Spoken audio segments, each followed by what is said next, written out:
এবং আমি সর্বদা চেষ্টা করতাম নিচের দিকে তাকিয়ে চলতে, এবং আমার সন্তানদেরকে এখন আমি বলি তোমরা সবসময় নিচের দিকে তাকায় চলবা, তাহলে জীবনে সুখী হতে পারো, উপরের দিকে তাকালে কখনো সুখী হওয়া যায় না।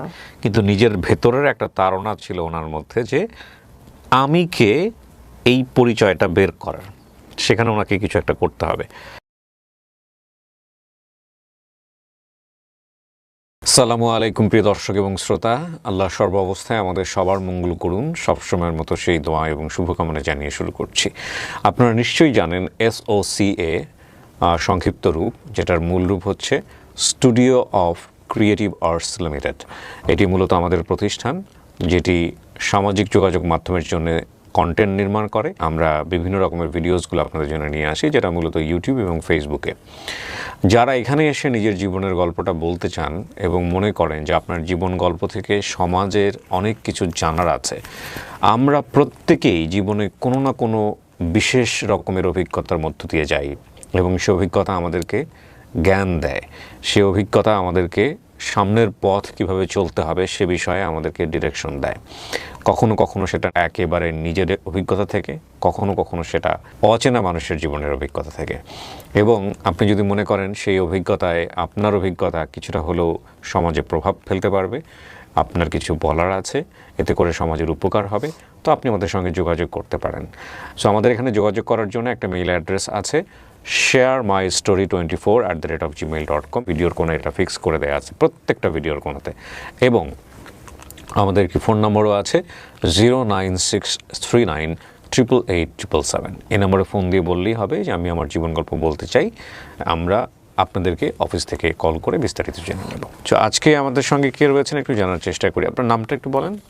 মওদুদা জিন্নাত নিতু। বয়স কত বর্তমানে? 35। জন্ম জেলা? কুষ্টিয়াতে। নিতু শুরু করেন, আমি শুনবো আপনার গল্প। আমার ছোটবেলাটা নানি বাড়িতে বেশি কাটছে। মামাদের খুব আদরের ভাগ্নি ছিলাম আমি। এমন কোনো ঈদ ছিল না যে আমি না গেলে তাদের ঈদ হতো না। আচ্ছা, মামারা খুব আদর করতো? হ্যাঁ, মামারা খুব আদর করতো। আচ্ছা। তা আমার বয়স যখন 6 বছর তখন আমার আব্বু মারা যায়। ও, সে কারণেই হয়তো বা একটু বেশি অ্যাটেনশন দিত আপনাকে। জি। আপনারা কয় ভাই বোন? আমরা 2 বোন। আপনি বড়? জি জি। তার মানে আপনার বোনটা যেটা ছোট ছিল সেটা আরো অল্প বয়সে তো মারা গেছে? বয়স 3.5 বছর ছিল। 3-3.5 বছর। কি করতো আপনার বাবা? আব্বু ব্যবসা করতো। আচ্ছা, তারপর? আব্বুর বয়স তখন মেবি 30-32 এমন হবে। কিভাবে মারা গেলেন? স্ট্রোক করছিল। স্মৃতি আছে কি, মনে পড়ে বাবার সঙ্গে কোনো কিছু? ওইভাবে কিছু মনে পড়ে না, শুধু মনে পড়ে যেদিন মারা যায় প্রথম রোজা ছিল। হ্যাঁ। তো ওই দিন আমাকে বলছিল যে আমাদের যে কর্মচারী ছিল ব্যবসার ওখানে, ওকে বলছিল যে তুমি ওর সঙ্গে যাও, যে দাদি বাড়ি থেকে স্পেশাল যে আমাদের যে পিওর মশলাগুলো থাকে, সরিষার তেল, হলুদ, রান্নার যাবতীয় জিনিসগুলো তুমি নিয়ে আসো। তো আমি ওর সঙ্গে যাই, দাদি বাড়িতে যে বসছে আমাকে নাস্তা দিছে। তখনই একজন যে বলে, আব্বুর নাম ছিল সরোয়ার, যে সরোয়ার মারা গেছে। ওহো। পরে আমি চাচুর সঙ্গে বাসায় আসলাম। আসার পরে দেখি যে অ্যাম্বুলেন্স দাঁড়ায় আছে। আব্বুকে, আমাদের তখন দোতলা বাড়ি ছিল, নিচতলাতে উঠানোর উপর রেখে দিছে। নিজেদের বাড়ি? জি, নিজেদের বাড়ি। কিসের ব্যবসা ছিল আপনার ব্যবসা? আব্বুর ব্যবসা ছিল আপনার কীটনাশক, সার, সিমেন্ট, রড। ও আচ্ছা আচ্ছা আচ্ছা। আমাদের এলাকাতে বেশ একটা প্রভাবশালী ছিল, মোটামুটি নাম করা একজন ব্যবসায়িক ছিল আব্বু। আব্বু গোসল বাথরুমে নাকি গেছে, যাওয়ার পরে একটু খারাপ লাগছে, আম্মু এসে বিছানায় শোয়াই দেওয়ার পরই মারা গেছেন, টাইম নেয়নি। আব্বু মারা যাওয়ার পরে পুরো সংসারটা আম্মুর উপরে চলে আসে। আমাদের বাসা ভাড়া আর গ্রামের কিছু জমি ছিল, সেটা দিয়ে আম্মু চালাতো। আর আমাদের যেহেতু কোনো ভাই ছিল না বা সংসারে কোনো ছেলে ছিল না, ওই বয়সে বাজারের দায়িত্বটা আমার উপর চলে আসে। তো তখন বাজার করতাম। তো একটা বয়সের পরে বাজারের দায়িত্বটা আম্মু নিয়ে নেয়, যে আমি বড় হয়ে যাচ্ছি, তখন আর বাজারে যেতে দিত না। তো এইভাবেই শৈশবটা কাটে। শৈশবে আম্মু যথেষ্ট কষ্ট করেছে আমাদের 2 বোনকে মানুষ করার জন্য। উনি বিয়ে শাদী করার চিন্তা করেননি আর নাকি? না। আচ্ছা, তারপর? তো আমি যখন এইচএসসি ফার্স্ট ইয়ারে উঠি, ইন্টারমিডিয়েট জি, ফার্স্ট ইয়ারে উঠলে হঠাৎ আমার বাসায় একটা ঘটক আসে। সেই ঘটক আসে হচ্ছে আমার বিয়ে হয় ইনার বড় মামার মেয়ের বিয়ের জন্য। উনি এসে আমাকে দেখে যে আমার শাশুড়িকে ইনফরমেশন দেয় যে একটা মেয়ে আছে, তোমার ছেলের সঙ্গে বিয়ে দেওয়া যায়। আচ্ছা, তো উনি হঠাৎ আমাকে দেখতে আসে। আপনার হবু শাশুড়ি? আমার হাজবেন্ড দেখতে আসে আমাকে হঠাৎ।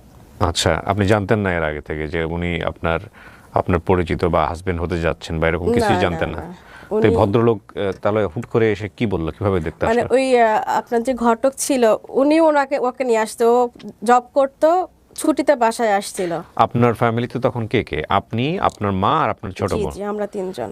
আচ্ছা, আপনার মা কি পরবর্তীতে বিয়ে শাদী করেছেন? হ্যাঁ, পরবর্তীতে বিয়ে করেছেন, মানে তখনও বিয়ে শাদী করেননি আপনার মা? না, আমি যখন ক্লাস 9-এ পড়ি তখন করছিল। তখন কি বাবার সঙ্গে থাকতেন আপনারা?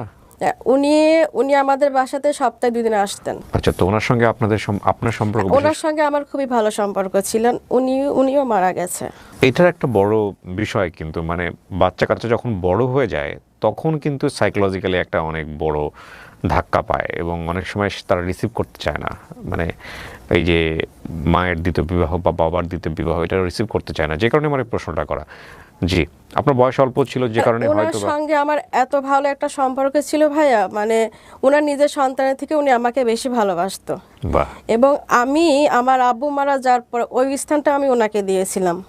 উনি আমার কাছে যখন আসতো আমি আমার সর্বোচ্চটা দিয়েই ওনাকে সেবা করার চেষ্টা করতাম। আপনি যখন ইন্টার ফার্স্ট ইয়ারে পড়েন তখন কি উনি বেঁচে আছেন? হ্যাঁ, উনি বেঁচে ছিলেন। আচ্ছা, তো ঘটক আসলো তারপর? আমাকে দেখতে আসেন, আসার পর উনি দেখে চলে যান। হ্যাঁ। 1 সপ্তাহ পরে আমার শ্বশুর বাড়ি থেকে শাশুড়ি, শ্বশুর, ননদ ওরা আসেন। ওরা একটা আংটি নিয়ে আসে যে মেয়ে পছন্দ হলে আমরা এঙ্গেজ করে চলে যাব। তো এক পর্যায়ে বলে মেয়ে তো শর্ট। তো উনি চলে যাওয়ার পরে বিয়ে হবে হবে না এইভাবে চলতেছে। ছেলে কি করতো? একটা ওষুধ কোম্পানিতে জব করতো। আপনার চেয়ে বয়সে কত বড়? আমার থেকে 16 বছর হবে। 16 বছরের বড়। তারপর? হবে হবে এমন করতে করতে 25-26 দিন পরে হঠাৎ করে ডেট হয়, বিয়ে হয়ে যায়। বিয়ে হওয়ার ডেট হয়। আপনার নিজের কোনো পছন্দ ছিল না? আপনি ছেলেকে দেখে আপনার কোনো বক্তব্য ছিল না? ওইভাবে বক্তব্য আমার কাছ থেকে নেয়নি, যেহেতু মামারা ছিল, আম্মু ছিল, আর আমাদের তো ভাই অভিভাবক বললে তো কেউ ছিল না ওই মুহূর্তে। হ্যাঁ, কিন্তু আপনার নিজের ভালো লাগারও তো একটা ব্যাপার থাকে। আপনি ইন্টার ফার্স্ট ইয়ারে বা আসলে ওই সময়টা ওইভাবে কোনো কিছু ওই সময় বুঝতাম হিরোদের না। ভালো লাগে, সিনেমার হিরোদের ভালো লাগে, এখন ওই জিনিসটা আসে ভিতরে, মনে হয় এখন বুঝি, কিন্তু তখন ওইভাবে বুঝতাম না। তো যার সঙ্গে বিয়ে দিত তার সঙ্গে বিয়ে করে ফেলতেন। অদ্ভুত না? এই যুগ কি এখন আছে? এটা বাংলাদেশের ছেলেমেয়েরা এটা করে, আমি ঠিক জানি না। ওকে, তারপর কি হলো? 21 দিন পরে বিয়ে ঠিক হলো? জি জি। তারপর ঘটকে এসে ডেট দিল যে এইভাবে অমুক তারিখে আমরা আসব, এসে বিয়ে হবে।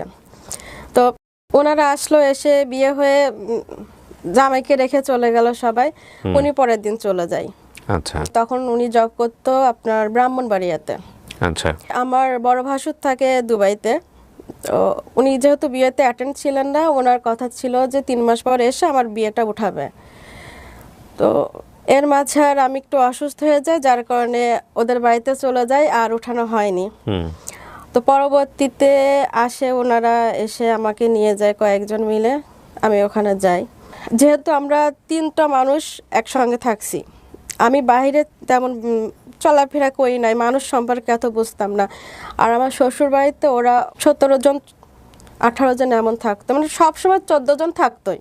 Joint family? হ্যাঁ, জয়েন্ট ফ্যামিলি। ওরা হচ্ছে 6 ভাই 1 বোন। শ্বশুর শাশুড়ি তখন বেঁচে ছিল। জি। ওই বাসাতে যে আমার প্রথমে ওদের সঙ্গে অ্যাডজাস্ট করতে অনেক সমস্যা হয়। ওরা সবসময় কথা বলতে থাকে, মানে সবসময় একটা কানের মধ্যে আওয়াজ আসে, সবসময় মাথা ব্যথা করতো।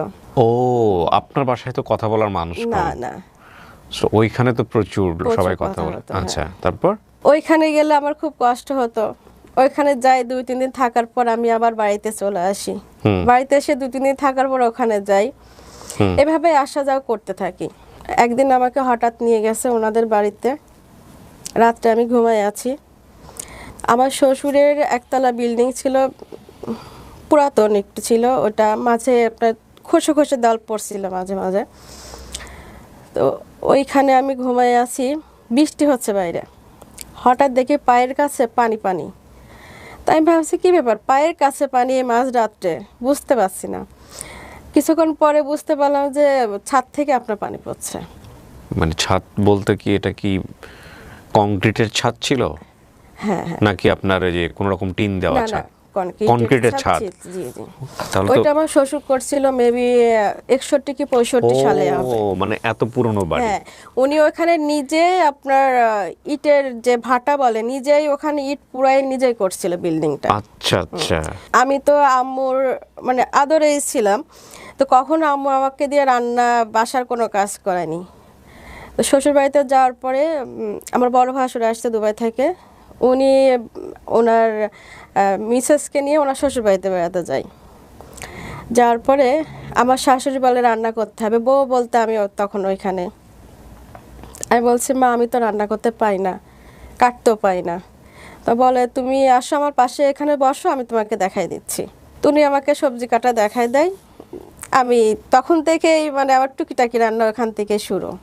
তো এইভাবে যাওয়ার পরে আমি প্রথম যে শবে বরাতটা হয়, আগের দিন উনি আমাকে আনতে গেছে, আমি আসবো না, আমি কোনোভাবে যাব না।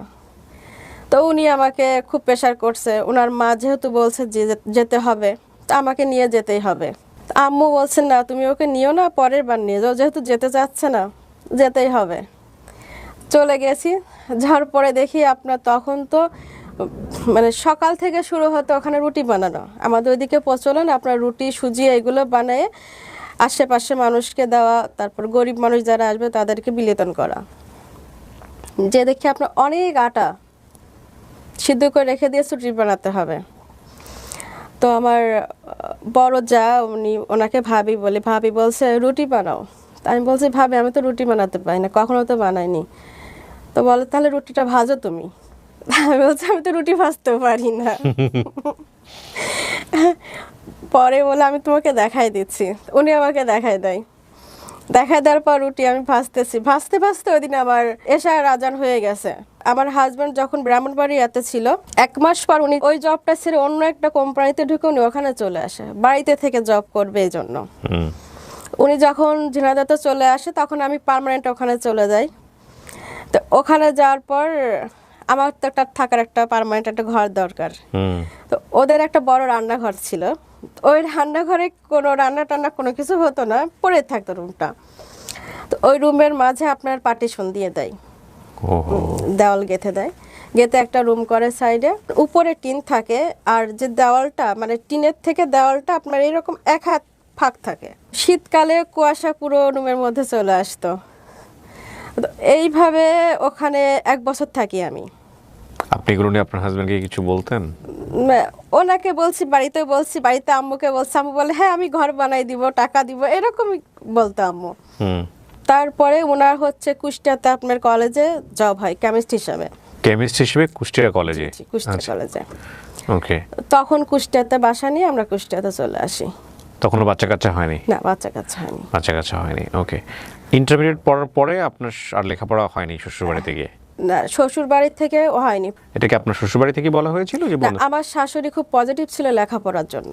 আপনি বন্ধ করলেন কেন? বন্ধ করলাম কেন, আসলে আমার হাজবেন্ড বলতো বিয়ে পাস তো হয়ে গেছে, আর পড়াশোনা করে কি করবা। আচ্ছা, ও মানে বিয়ে পাস? বিয়ে পাস হয়ে গেছে, আর পড়াশোনা করে কি করবা। কিন্তু আমার শাশুড়ি সবসময় বলতো পড়াশোনা করতে হবে। তারপরে আপনারা চলে আসলেন? হ্যাঁ। তারপরে আমি কুষ্টিয়াতে চলে আসি। আসার পরে উনি কলেজে জব করেন, পাশে টিউশনি করাতেন।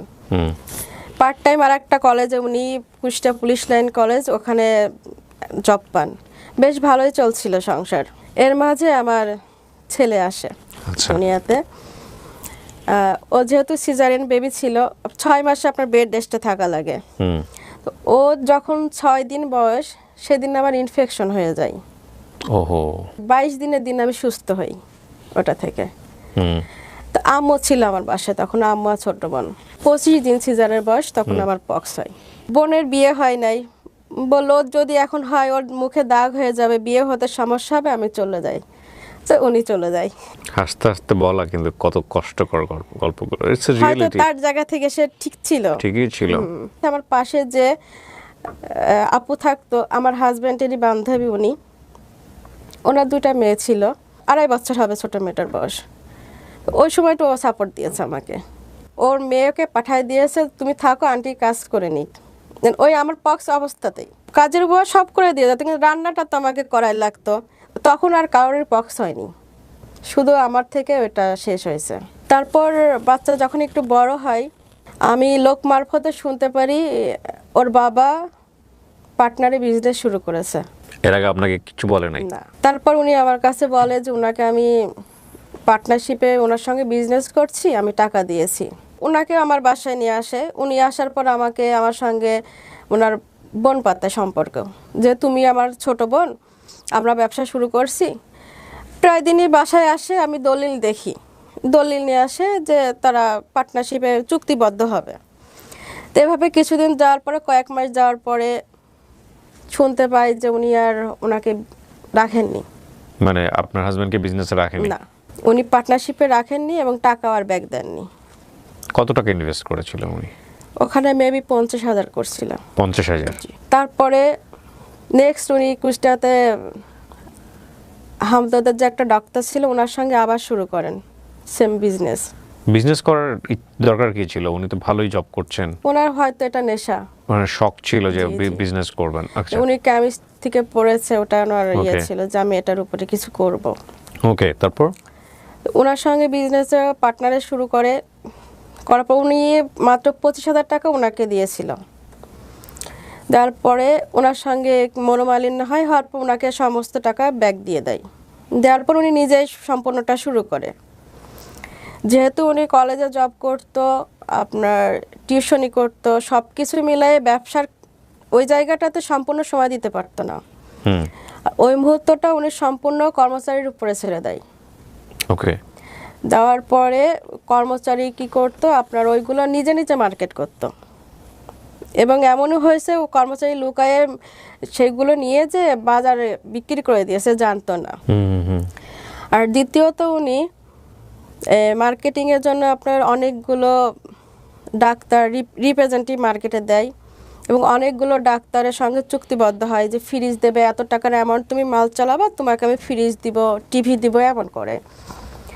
তো ডাক্তাররা কী করে, দেখা যাচ্ছে 5,000 কি 10,000 টাকার প্রোডাক্ট কেনার পরে তাদের ওই ফ্রিজটা নেওয়া হয়ে গেলে আর চালায়নি। ও, আর উনি যেহেতু রিপ্রেজেন্টেটিভ দিয়েছিল, ওরা মার্কেটে অনেক টাকা ফেলে দিয়ে লাস্টে জব ছেড়ে দেয়।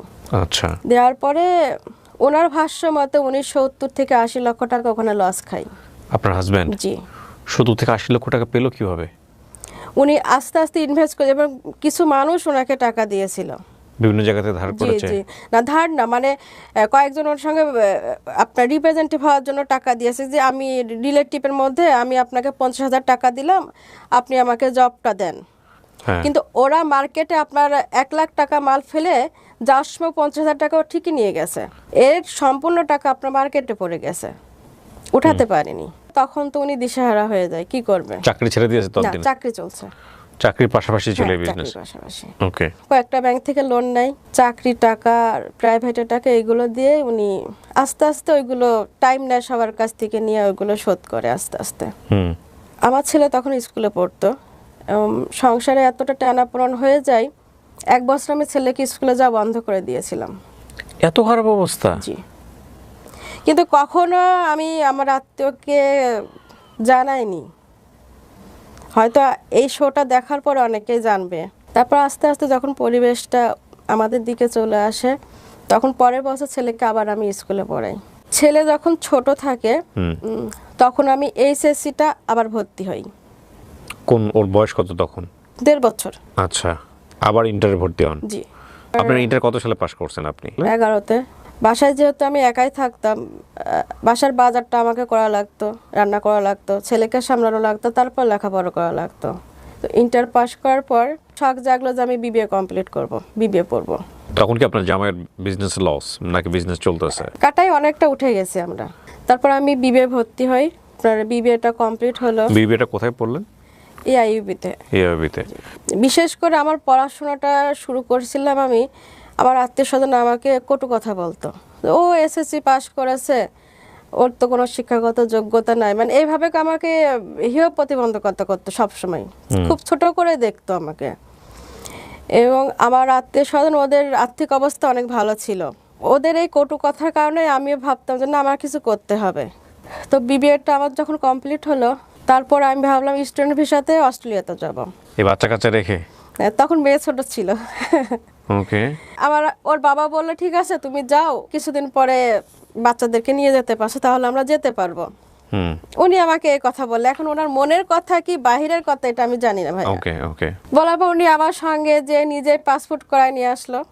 আনার পর হঠাৎ আম্মু একদিন ফোন দিয়েছে, অস্ট্রেলিয়াতে যাওয়া যাবে না, দেশের বাইরে কোথাও যেতে পারবে না, যেটা করতে হয় দেশে থেকে তোমাকে করতে হবে, সেটা যে কাজই হোক। বিভিন্ন কথাবার্তা কথা কাটাকাটি হতে হতে মনে থেকে তখন উঠে গেল না, যাবোই না অস্ট্রেলিয়াতে আর। তারপরে চিন্তা করলাম যে যখন ওখানে যাওয়া হলো না, তাহলে আমি দেশেই কিছু করতে থাকি, ব্যাংক জব যদি হয় ব্যাংক জবের জন্য আমি ট্রাই করতে থাকি। তখন হাজবেন্ড কি করেন?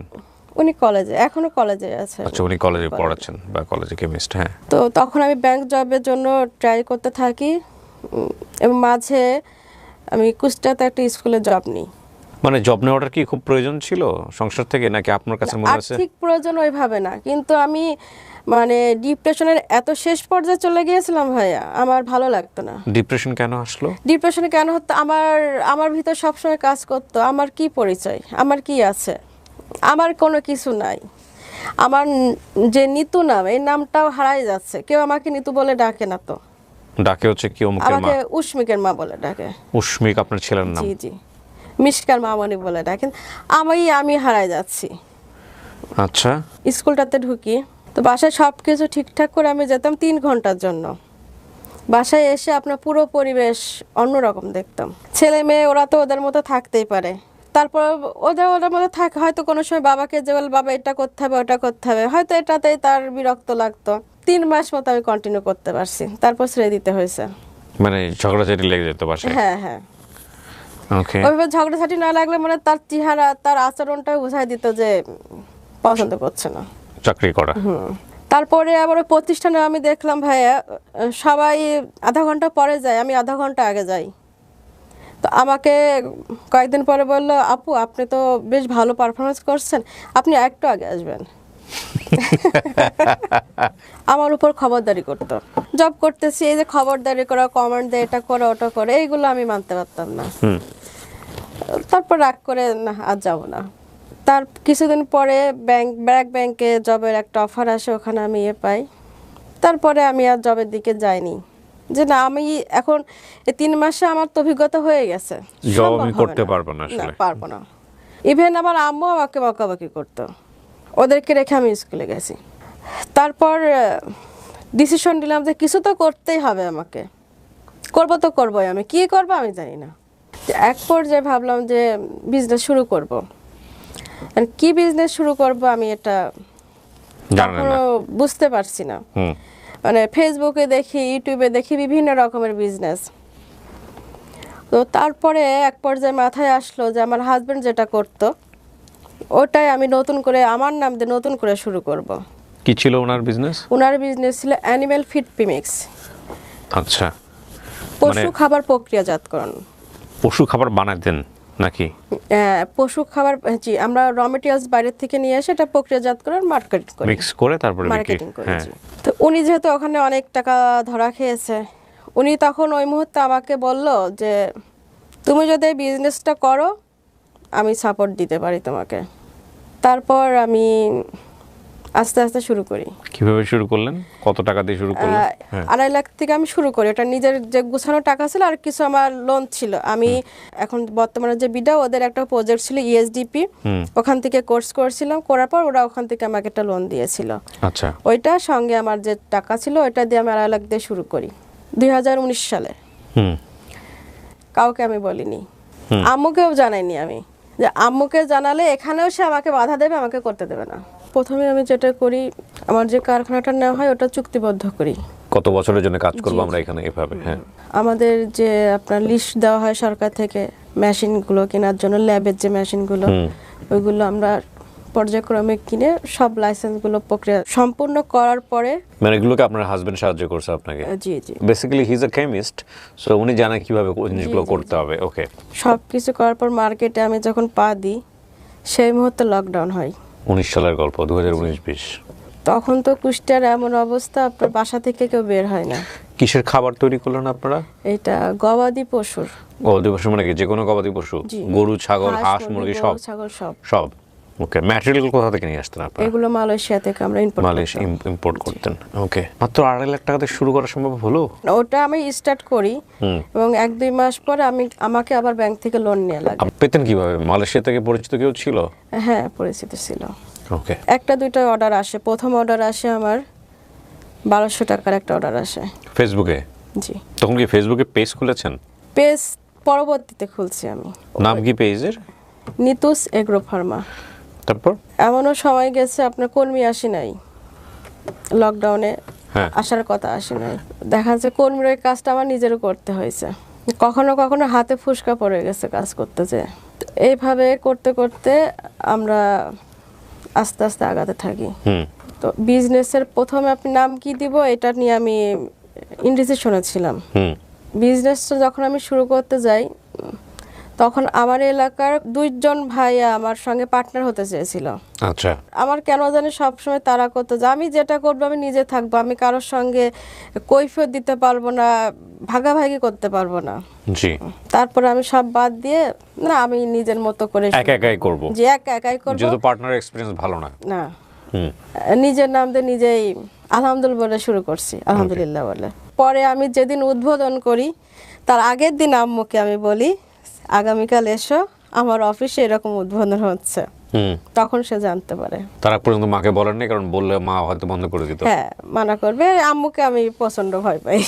বাবা ছাড়া বড় হয়েছে, সো মা বেশি শাসন করেছে, এটা স্বাভাবিক। তো বিয়ের পরও মাকে ভয় পেত, কেমন ভয় চিন্তা করে? হ্যাঁ, এখনো আম্মু তাকায় বললে বুঝতে পারি যে সে কি বলতে যাচ্ছে। তারপর কি হলো?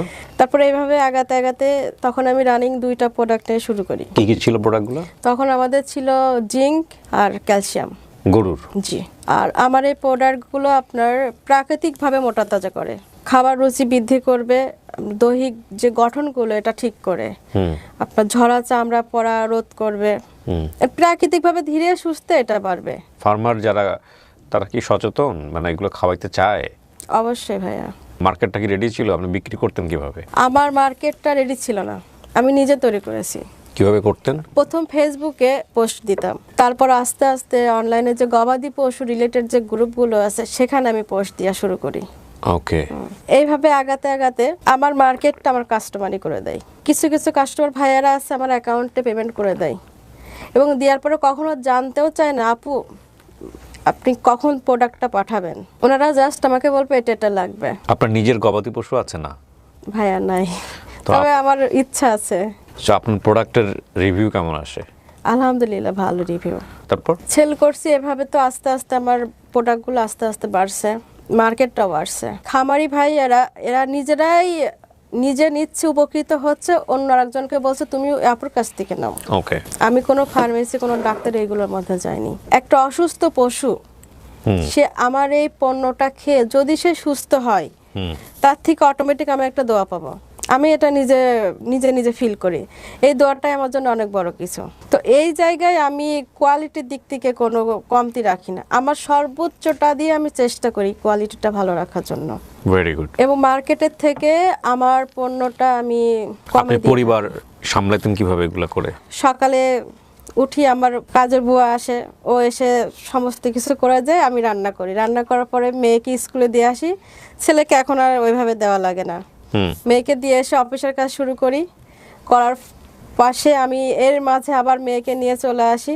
আসার পরে ওকে খাওয়াই দাওয়াই দিয়ে রেখে দুপুর পরে আবার আমি কাজ শুরু করি। আচ্ছা। মেয়ে বলতে গেলে বেশিরভাগ সময় আমার সঙ্গে থাকে। তো এখানে আমি মাস শেষে একটা বেশ মোটা অঙ্কের টাকা বাসায় ইনভেস্ট করতে পারছি। ওকে। পরিবার সামলাই, বাচ্চাদের সামলাই একটা মোটা অঙ্কের টাকা যখন ইনভেস্ট করতে পারি, এটা আমার জন্য অনেক একটা বড় পাওয়া। জি, নিশ্চয়ই। কখনো কোনোদিনও টাকা পয়সা গাড়ি বাড়ি এগুলোর প্রতি আমার মোহ ছিল না, মানে এইগুলো আমার কখনোই টানতো না। এবং আমি সর্বদা চেষ্টা করতাম নিচের দিকে তাকিয়ে চলতে। এবং আমার সন্তানদেরকে এখনো আমি বলি তোমরা সবসময় নিচের দিকে তাকায় চলবা, তাহলে জীবনে সুখী হতে পারো। উপরের দিকে তাকালে কখনো সুখী হওয়া যায় না। বিজনেসের এখন প্রপার্টি ভ্যালুটা কত টাকার বিজনেস? এখন 37-38 হবে। 37 থেকে 38 লাখ। আপনার কোনো লোন আছে? বর্তমানে এখন লোন কোনো লোন নাই। 37 থেকে 38 লাখ টাকা কত বছরে? 6 বছর প্লাস চলছে। 6 বছর প্লাস। এটার চিন্তা ভাবনা কি, আপনি কোথায় নিয়ে যেতে চান? এটা তো ভাই আমার অনেক দূর নিয়ে যেতে চাই। আপনি এই গল্পের মধ্যে না খুব সুন্দর একটা কথা বলেছেন। আজকের এই ছোট্ট কথাটাই গল্প। আমি জানি খুব অল্প সময়ের একটা স্টোরি এটা, কিন্তু উনি যে কথাটা বলেছেন এই কথাটার ওয়েট মানব জীবনে মারাত্মক রকমের। সেটা হচ্ছে উনি বলতেছিল যে আমার পরিচয় হারিয়ে যাচ্ছে, যে আমার নামটা পর্যন্ত হারিয়ে যাচ্ছে, আমি কে। এই জায়গাটাতে আমি প্রচুর ফ্রাস্ট্রেটেড হয়ে যাচ্ছিলাম। দেখুন, ওনার ইন্টারে পরে বিয়ে শাদী হয়ে গেছে, ওনার 2টো বাচ্চা কাচ্চা আছে, ওনার সংসারে অভাবও ছিল না, হাজব্যান্ড বিভিন্ন রকমের চড়াই উত্তরায়ের মধ্য দিয়ে গেছে, সেটাও ফেসও করেছেন, সংসারটা সামলেছেন। কিন্তু নিজের ভেতরের একটা তাড়না ছিল ওনার মধ্যে যে আমি কে, এই পরিচয়টা বের করার, সেখানে ওনাকে কিছু একটা করতে হবে। 8-9 বছর পরে উনি ইন্টার পাস করলেন এবং তারপরে উনি বিবিএ করলেন। কুষ্টিয়া থেকে এসে উনি হলো ঢাকাতে এসে এআইইউবি না, জি, এখানে পরীক্ষা দিলেন, বিবিএ কমপ্লিট করলেন, অস্ট্রেলিয়াতে যাওয়ার চেষ্টা করলেন, সেটাও করতে পারলেন না। এবং তারপরে উনি হাজব্যান্ডের সেই বিজনেসের অভিজ্ঞতাকে কাজে লাগিয়ে প্রথম থেকেই আমি লসে নাই। সেখানে সে লসে নাই এবং সে এখন প্রায় 40 লক্ষ টাকার, এবং এটা আরও বড় জায়গায় যাবে। দেখেন, বিজনেসের অ্যামাউন্টটা নিয়ে আমি কথা বলতে চাচ্ছি না, আমার সেটা টার্গেট না আজকে। আমার টার্গেট হচ্ছে উনি ওনার ভেতরের ক্ষুধা ছিল নিজের একটা পরিচয় দাঁড় করানোর, সেটার উনি রাস্তা খুঁজতেছিলেন। সেই রাস্তা কোনোটাই সহজ না। বাংলাদেশের বা আমাদের যেই সামাজিক অবয়ব, সেখানে একটা নারীর নিজেকে বিকশিত করা বা সমাজে কন্ট্রিবিউট করার যে অবস্থান তৈরি করাটা, সেটা মোটেও সোজা না। একটা হচ্ছে যে হ্যাঁ, সরকার বিভিন্ন রকমের ফ্যাসিলিটি দিয়ে রেখেছে মেয়েদেরকে এগিয়ে নিয়ে যাওয়ার জন্য, কিন্তু এই যুদ্ধটা না আপনি চোখে দেখতে পারবেন না। আপনি যত কিছুই বলেন না কেন, চোখে দেখতে পারবেন না, কিন্তু মারাত্মক যুদ্ধটা। একটা হচ্ছে দেখেন, উনি ওনার পরিবারের সাথে ম্যাচ করেই উনি ঘর থেকে বের হলেন, শেষ পর্যন্ত কিন্তু উনি বিজনেস করেছেন। সো হাজব্যান্ডের কোনো না কোনোভাবে সাপোর্ট ছিল।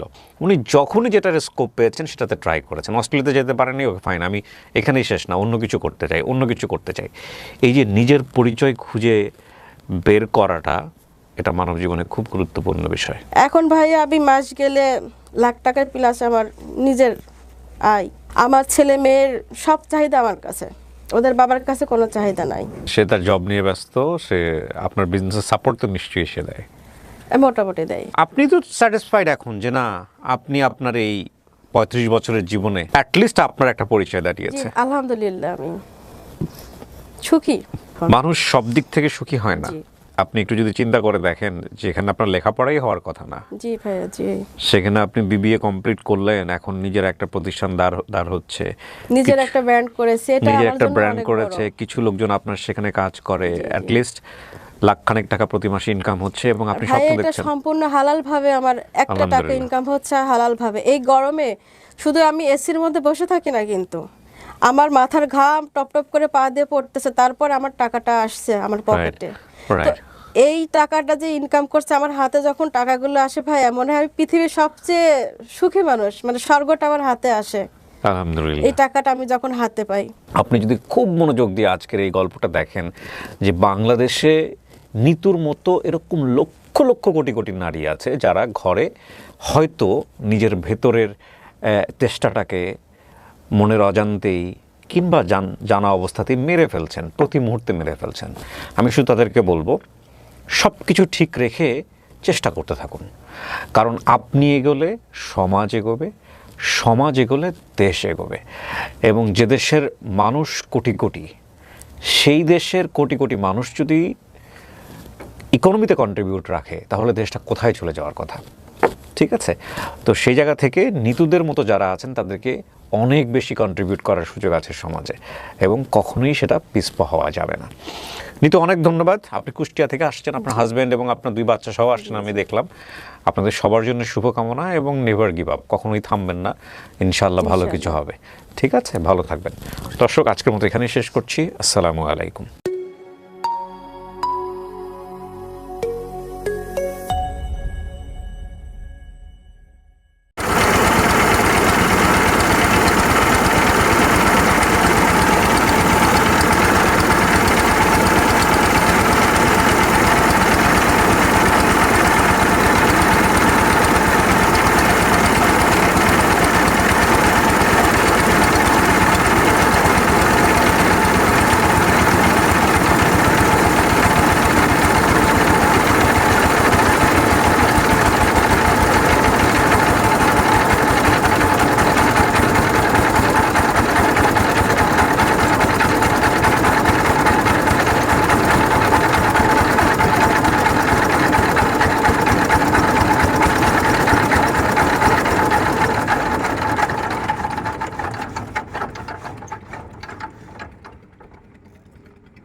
আল্লাহ